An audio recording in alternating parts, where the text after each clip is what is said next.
Bueno, muchas gracias. Quería empezar agradeciendo a Cajamar la oportunidad de trabajar con ellos. Esta es la segunda vez en pocos años que colaboramos en un número monográfico de Mediterráneo Económico, además con una fórmula que yo creo que ha funcionado muy bien, que es hacer primero una colección de documentos de trabajo que van saliendo y esto pues un poco riego por goteo, o sea, facilita que haya más discusión y la difusión de los trabajos y eso también a su vez hace más fácil atraer a buenos especialistas.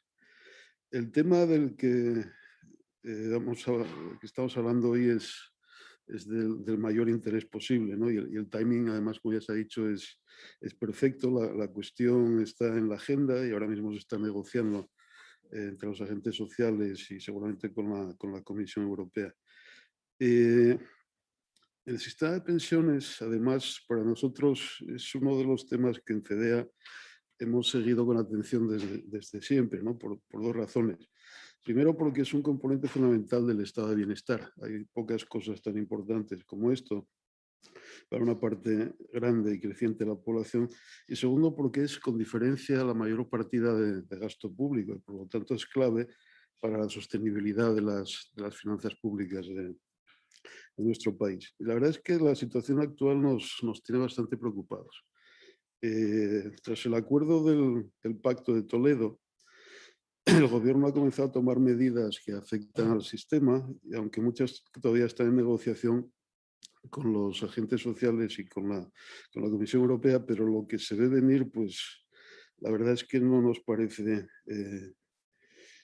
nos preocupa bastante, ¿no? El punto de partida del Pacto de Toledo es un diagnóstico muy optimista. O sea, la idea es que no hay realmente un problema de sostenibilidad. Si se hacen bien las cuentas, el sistema no tiene déficit y que además tenemos margen para incrementar el gasto porque estamos mejor que la mayor parte de los países de nuestro entorno. Las propuestas es una vuelta a la indexación universal de todas las pensiones con el IPC, el aumento de las transferencias del Estado para cubrir lo que se considera en algunos de los trabajos del volumen y en general no es si es realista el diagnóstico y si realmente podemos permitirnos eliminar los mecanismos automáticos de control del gasto que se introdujeron en la anterior reforma de 2013 sin introducir medidas compensatorias. Nuestra respuesta es que probablemente no, que necesitaríamos una política más cauta que ponga mayor énfasis en el control del crecimiento del gasto en pensiones para garantizar la sostenibilidad del sistema y evitar sobrecargar a los jóvenes con demasiados impuestos o cotizaciones, ¿no? Un par de reflexiones, dar contenido a lo que acabo de decir. En primer lugar, ¿por qué nos preocupa la sostenibilidad de las pensiones? Bueno, un sistema de pensiones como el nuestro, de pay as you go, eh, es un sistema, la relación, o sea, la salud financiera del sistema depende crucialmente de dos cosas. Una es la tasa de dependencia, o sea, cuántas personas pagan cada pensión, ¿no? Cuantos más trabajadores, más cotizantes haya por jubilado, pues más fácil será mantener el sistema. Y la segunda es la evolución de la productividad. En un sistema como el nuestro, los ingresos del sistema de pensiones dependen crucialmente de la productividad y por lo tanto de los salarios de hoy. Y los gastos dependen de una media ponderada de los salarios de unos 30 o 35 años. Y la relación entre las dos cosas será tanto más favorable cuanto más rápido esté creciendo la productividad y con ella los salarios. Pues ni la parte demográfica, la tasa de dependencia, ni la parte de productividad y de salarios son muy alentadoras.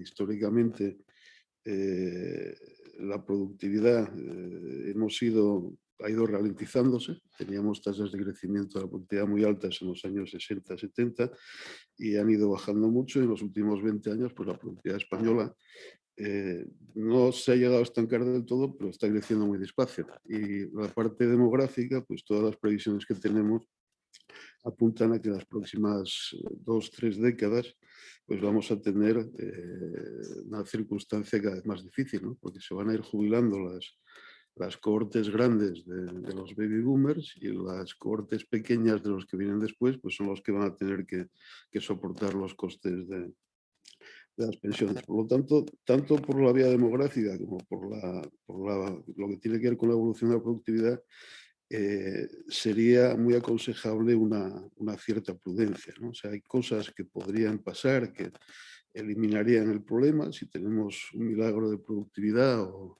un influjo muy fuerte de inmigrantes que hablen español y estén bien formados, pero no hay ninguna garantía de que esto vaya a ser así. O sea, que la prudencia sería muy aconsejable. Y más porque estamos ya en una situación empieza a ser bastante complicada. O sea, en los últimos años, esto no había pasado nunca, pero en los últimos años la Seguridad Social ya tiene un déficit que está ya por encima de 1,5 puntos del PIB, o sea que es un déficit bastante considerable. ¿Es real ese déficit o es que la Seguridad Social está pagando cosas que no le tocan? Bueno, nosotros pensamos, estos son los llamados gastos impropios, sí que hay alguno que se puede considerar impropio, sobre todo las bonificaciones a la contratación, pero el grueso de esos gastos no tienen nada impropio, son gastos del sistema de pensiones contributivo y por lo tanto, pues lo lógico es que los pague el sistema de pensiones contributivo y ahora mismo ya tenemos una situación en la que los ingresos de ese sistema eh, no llegan a cubrir los gastos del sistema, incluyendo las transferencias por complementos a mínimos y demás, ¿no? Y además tenemos, todo lo que sabemos nos dice que esto seguramente va a ir a peor en los próximos 20 o 30 años. O sea que, una vez más, la cierta prudencia sería aconsejable. También cuando se habla de la comparación con nuestros socios europeos, pues se dice que gastamos menos. Es verdad que gastamos menos que algunos, pero no que todos, pero lo que no se suele decir es que también todavía, aunque no por mucho tiempo, somos más jóvenes que la media europea. Y por lo tanto, lo lógico es que en los próximos años, según siga el proceso de envejecimiento, pues el nivel de gasto en España vaya creciendo. Y de hecho, si nos comparamos con lo que nos tocaría por nuestro nivel de edad, pues gastamos del orden de 2 puntos más de PIB en pensiones que la media europea, controlando por edad, digamos. O sea que no es cierto que estemos en una situación especialmente favorable.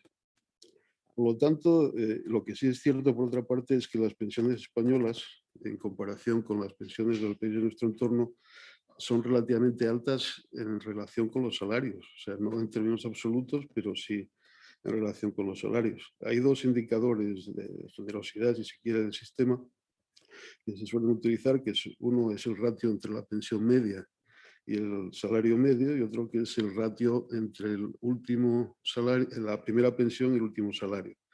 Y en términos de los dos, pues España está entre los países más generosos, ¿no? Y eso explica esos 2 puntos de diferencia con la media que nos tocaría por edad. O sea que la conclusión de todo esto es, una vez más, una nota de precaución, ¿no?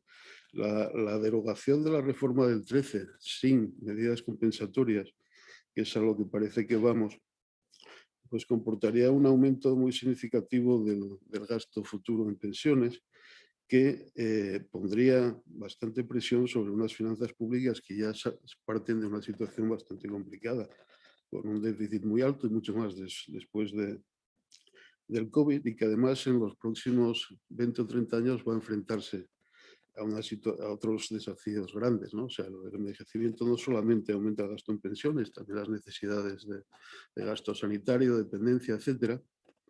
O sea que ya habrá presión sobre el gasto público, pues no añadamos más por la parte de las pensiones, ¿no? Es verdad que podrían pasar cosas que hagan que todo esto acabe no siendo más, si nuestra productividad de repente explota o la población a través de la inmigración, pero convendría no dar eso por sentado y prepararnos para una situación un poco más complicada. O sea, tendríamos que pensar en una reforma. La reforma que se está discutiendo tendría que incorporar medidas de contención del gasto que afecten tanto a los ya pensionistas como a los futuros, y también medidas de incremento de ingresos que vengan no solo de los trabajadores activos, sino del conjunto de la sociedad. Normal, ¿no? O sea, esta debería ser la primera prioridad de nuestra política económica, aunque no es fácil, y habrá que ponerse a ello. Muchas gracias. Muchas gracias.